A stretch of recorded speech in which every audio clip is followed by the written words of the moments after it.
So the third error I see people make is probably one of the biggest is the location of downlights and the external lighting as well sort of falls into that category. I believe that the number of is something to check, and as a result of that, the location. So some builders will provide downlights as standard through the whole house, except maybe the garage. So you don't necessarily need downlights in there. So you can, weigh up between what's best going to suit you and what's going to suit your budget. And again, you can get some nice lampshades, you can head off to Yeah, Bunnings or one of the lighting stores and do that.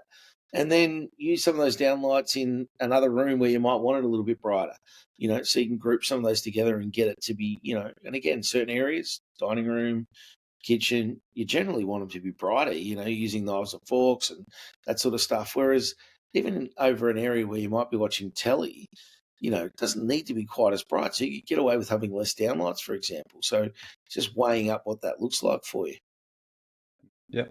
And it does connect to the previous one of the placement of switches in terms of your downlights, So you want to make sure that if you've got a group of 2 or group of 4 above the family, that should be one switch, and connecting all that properly. So you don't have to turn on, too many downlights with every switch as Absolutely. well, because it'll just, cost you too much money.